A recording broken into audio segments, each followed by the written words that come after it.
देखिए, कांग्रेस को खत्म किया गया ऐसा नहीं। नेशनल लेवल हो या स्टेट लेवल हो, एक परसेप्शन बन गई। और परसेप्शन बनाने में वो लोग कहीं ना कहीं मास्टर हैं। आप देखिए अन्ना हजारे के टाइम से किस तरह से आज वो कहाँ हैं अन्ना हजारे, और कहाँ है लोकपाल बिल, और कहाँ हैं तमाम जो वायदे किए गए थे। परसेप्शन जहां पर ये लोग ये बनाने में कामयाब हो जाते हैं कि बीजेपी वर्सेस आम आदमी है, तो वोटर उधर चला जाता है। पंजाब की सिचुएशन अलग थी। पंजाब में इनके 4 सांसद 2014 में जीत कर आए थे, 36 एमएलए भी थे। और इसमें कहीं कोई दो राय नहीं है, कुछ हमारी भी कमियां रही होंगी, संगठनात्मक कमियां भी रही होंगी, उसको स्वीकार करने में मुझे कोई दिक्कत नहीं है। लेकिन अभी उत्तराखंड का आपने एग्जाम्पल देखा।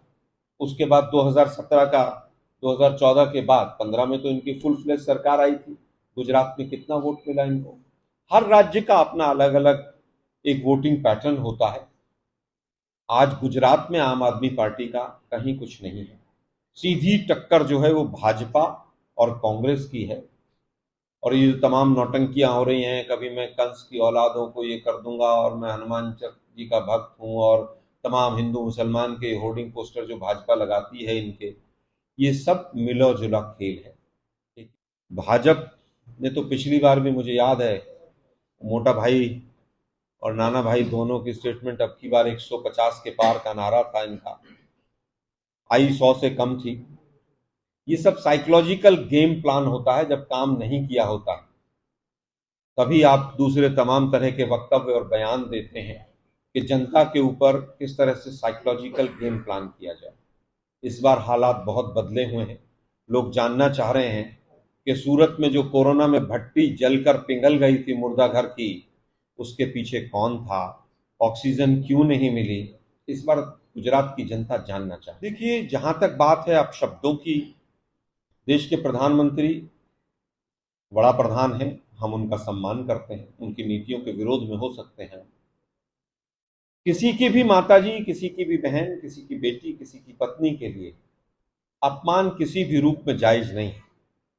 लेकिन दुर्भाग्य, देश के प्रधानमंत्री ने जिस तरह की शब्दावली का इस्तेमाल हमारी राष्ट्रीय अध्यक्षा श्रीमती सोनिया गांधी जी के लिए किया, किस तरह से एक सांसद, चुनी हुई सांसद को शूरपणखा पार्लियामेंट में कहा, खूनी पंजा, 50 करोड़ की गर्लफ्रेंड, और पता नहीं क्या क्या कहा, तो कहीं ना कहीं ये चीजें वापस उन पर जा रही हैं।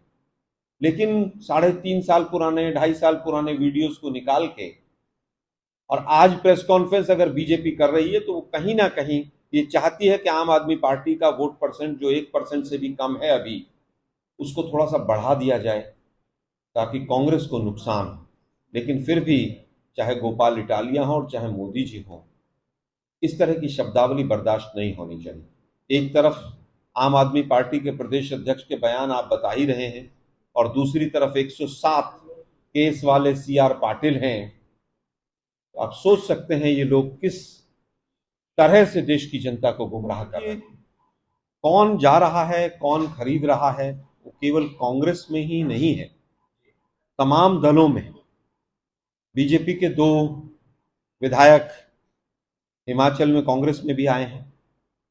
लेकिन जिस तरह के से आज हालत है, आज सुप्रीम कोर्ट के जज भी ये कह रहे हैं कि पेगासस लगा दिया है।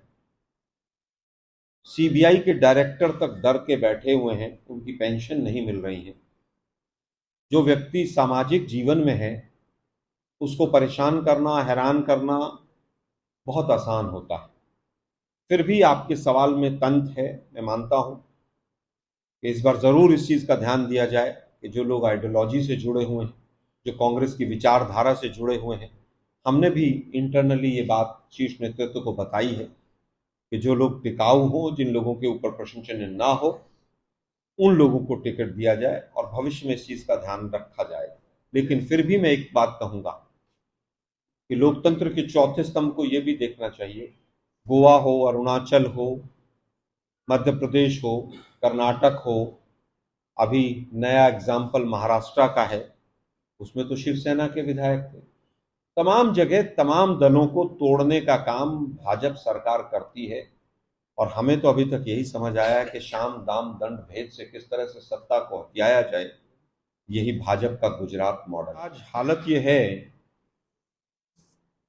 कि इलेक्शन में केवल और केवल पैसा बोलने लगा है और आम आदमी पार्टी, जिसने हजारों करोड़ का गबन दिल्ली में दारूशालाएं खोलकर किया और पंजाब सरकार का जिस तरह से पैसा बर्बाद करके वो यहां पर चुनाव लड़ रहे हैं, तो स्वाभाविक है कि उनका दिखाई देगा।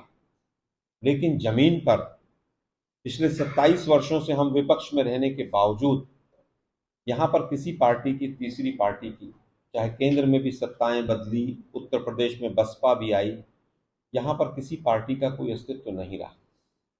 और भाजपा इस बार उपयोग कर रही है आम आदमी पार्टी का।